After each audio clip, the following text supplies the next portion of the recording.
sa ngalan ng Ama at ng Anak at ng Espiritu Santo. Amen. Sumainyo ang Panginoon. Mga kapatid, aminin natin ang ating mga kasalanan upang tayo maging marapat sa pagdiriwang ng banal na paghahain na dudulot ng kapatawaran ng may kapal. Panginoon, kami nagkasala sa iyo. Panginoon, kaawaan mo kami. Kaya naman, Panginoon, ipakita mo na ang pag-ibig mong wagas. Kami ay ingapin at sa kahirapan ay iyong iligtas. Kaawaan tayo ng makapangyarihang Diyos, patawarin tayo sa ating mga kasalanan at patnubayan tayo sa buhay na walang hanggan. Amen. Panginoon, kaawaan mo kami. Kristo, kaawaan mo kami. Panginoon, kaawaan mo kami.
Manalangin tayo. Ama naming makapangyarihan, niloob mo ang iyong salita na ibinalita na anghel ay maging taong totoo sa sinapupunan na mahal na Birhen. Ipagkaloob mong kaming sumasampalatayan siya'y ina ng Diyos ay matulungan niyang dumalangin sa iyo sa pamamagitan ni Jesucristo kasama ng Espiritu Santo magpasawalang hanggan. Amen.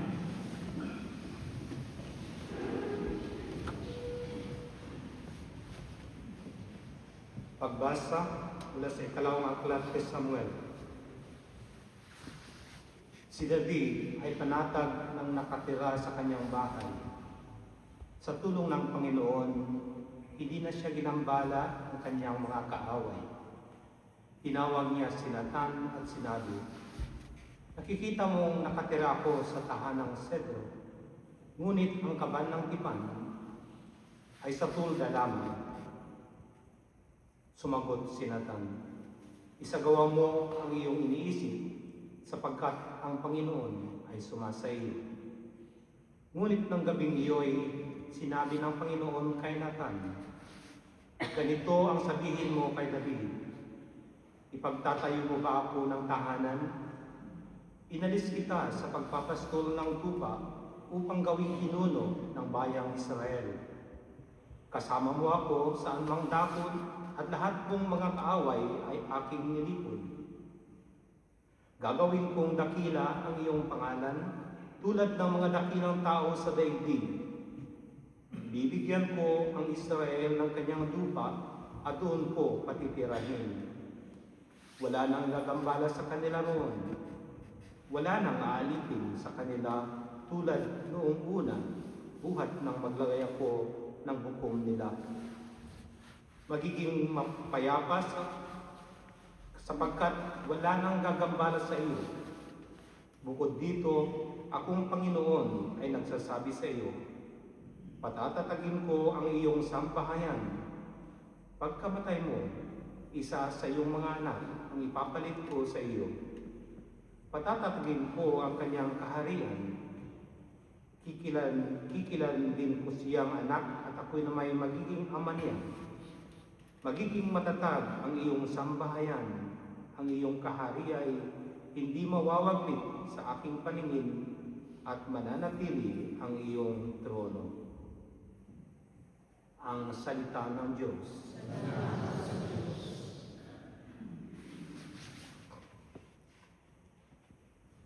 Pag-ibig mong walang maliw ay lagi kong sasambitin.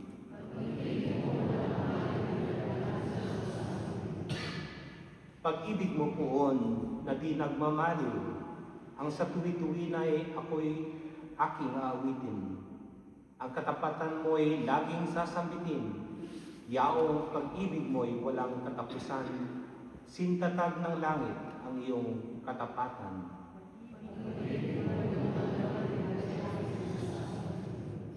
Sabi mo poon, ikaw ay may tipan na iyong ginawa kay David mong hinirang. At ito ang iyong pangakong iniwan. Isa sa lahi mo'y laging magkahari, ang kaharian mo ay mamamalagi.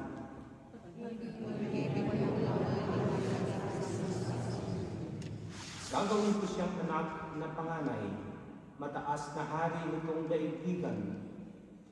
Laging magkahari, isa niyang angkan, sintatag ng langit yaong kaharian.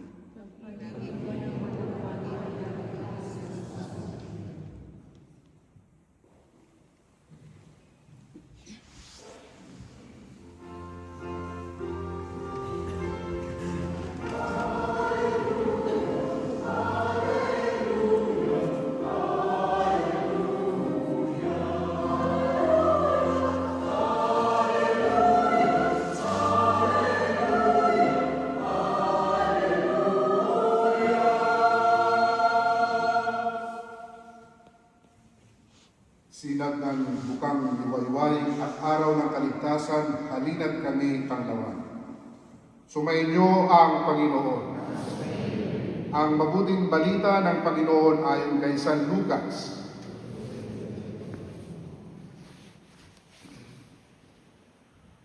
Noong panahong iyon, napuspos na Espiritu Santo si Zacarias na ama ni Juan at nagpahayag ng ganito, "Purihin ang Panginoong Diyos ng Israel, sapagkat nilingap niya at pinalaya ang kanyang bayan, at nagpadala siya sa atin ng isang makapangyarihang tagapagligtas mula sa lipi ni David na kanyang lingkod. Ipinangako niya sa pamamagitan ng kanyang mga banal na propeta noong una na ililigtas niya tayo sa ating mga kaaway at sa kamay ng lahat ng napupuot sa atin. Ipinangako rin niya na kakahabagan ang ating mga magulang at aalalahanin ang kanyang banal na tipan. Iyan ang sumpang binitawan niya sa ating amang si Abraham na ililigtas tayo sa ating mga kaaway upang walang takot na makasamba sa Kanya at maging banal at matuwid sa Kanyang paningin habang tayo'y nabubuhay. Ikaw naman, anak, ay tatawaging propeta ng kataas-taasan sapagkat mauna ka sa Panginoon upang ihanda ang Kanyang mga daraanan at ituro sa Kanyang bayan ang landas ng kaligtasan, ang kapatawaran ng kanilang mga kasalanan. Sapagkat lubhang mahabagin ang ating Diyos, magbubukang liwayway sa atin ang araw ng kaligtasan upang magbigay liwanag sa mga nasa kadiliman at nasa lilim ng kamatayan, at patnubayan tayo tungo sa daan ng kapayapaan. Ang mabuting balita ng ating Panginoon.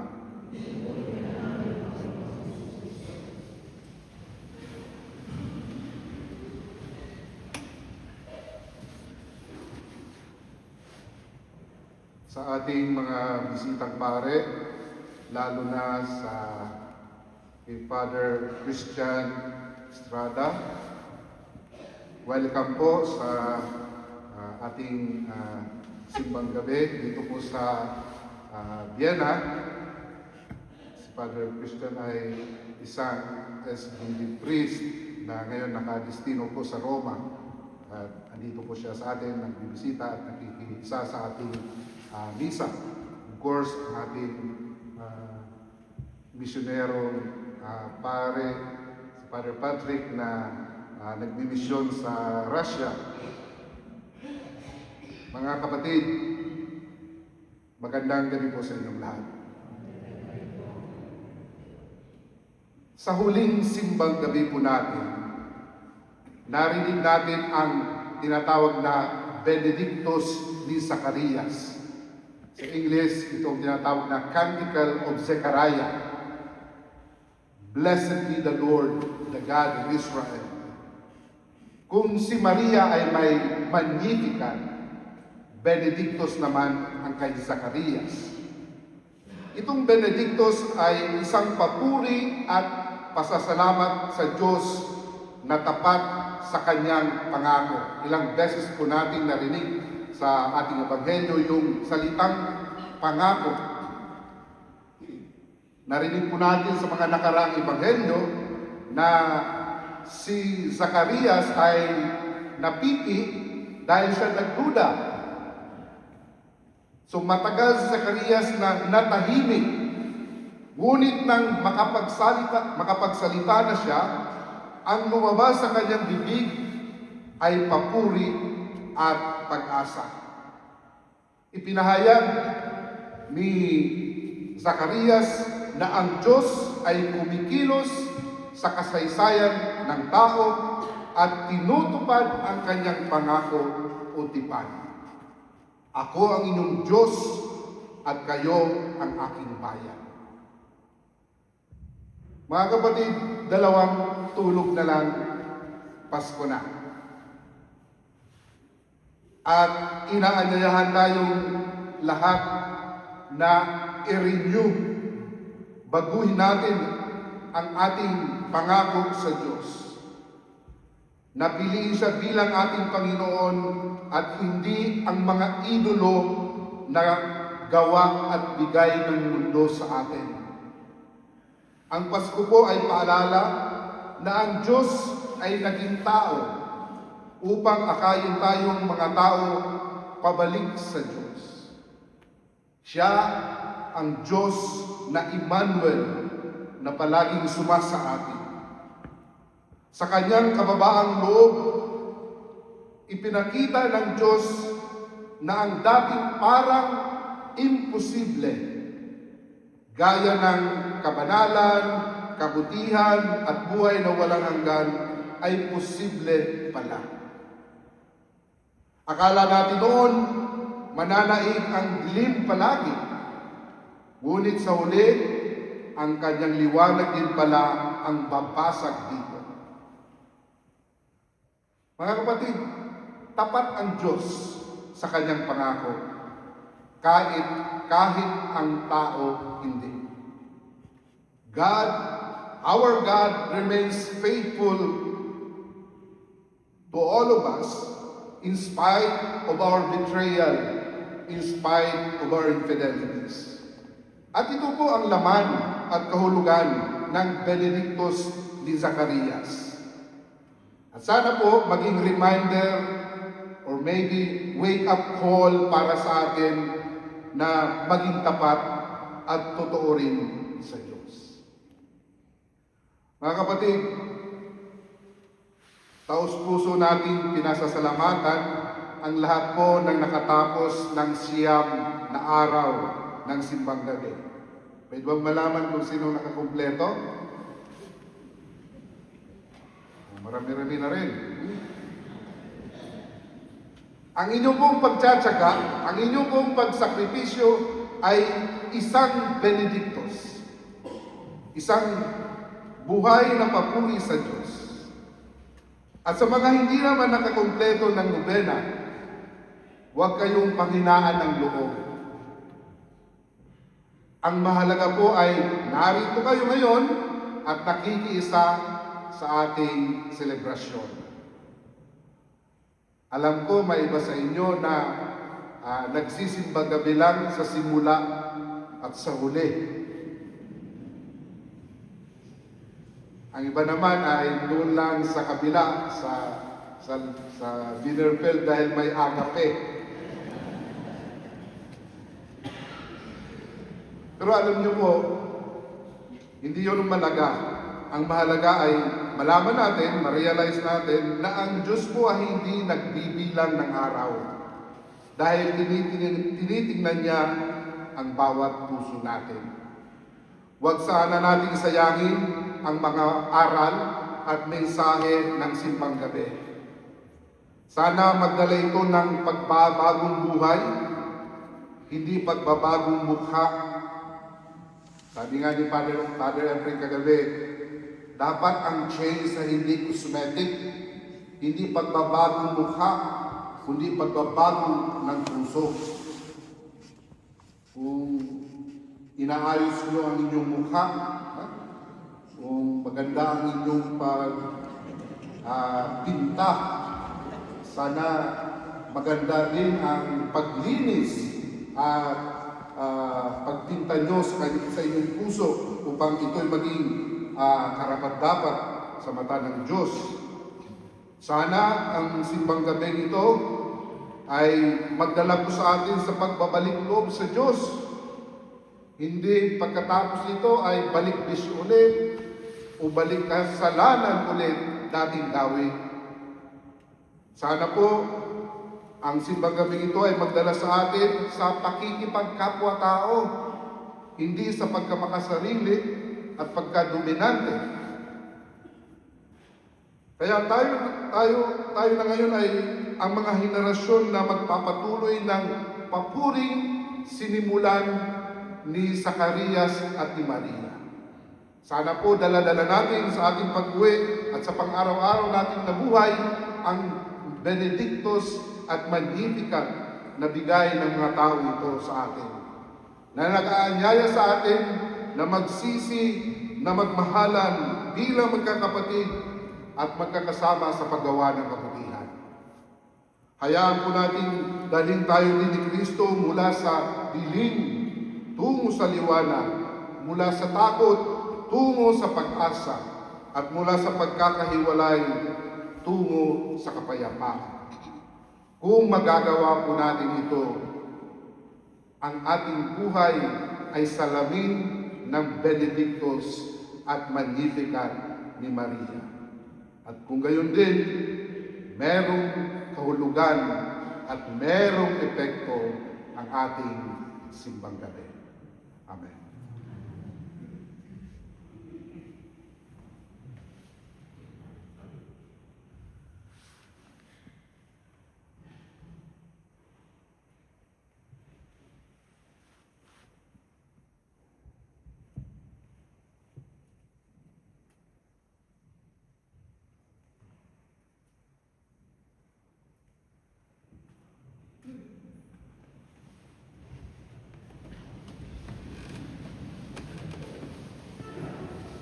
kapatid, nalalapit na ang pagdating ng ating manunubos. Lumulog tayo ngayon sa ating Ama upang patuloy niyang liwanagan ang ating puso at diwa sa pamamagitan ng kanyang anak, ang Emmanuel, ngayong huling araw ng ating paghahanda.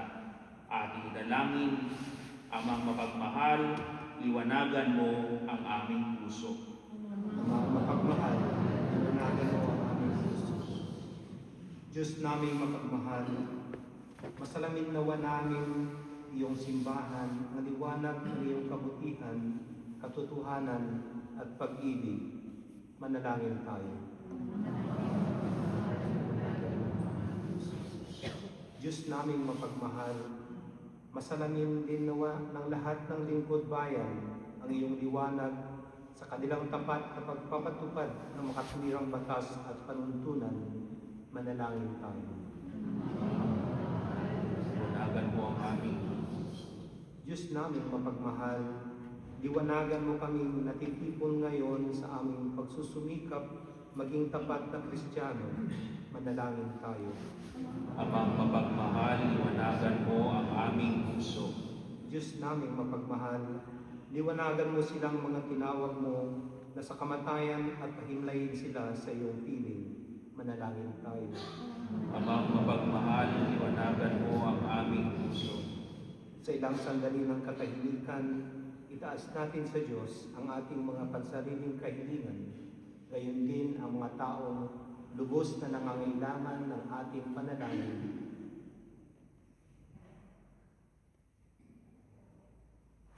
Manalangin tayo. Amang mapagmahal,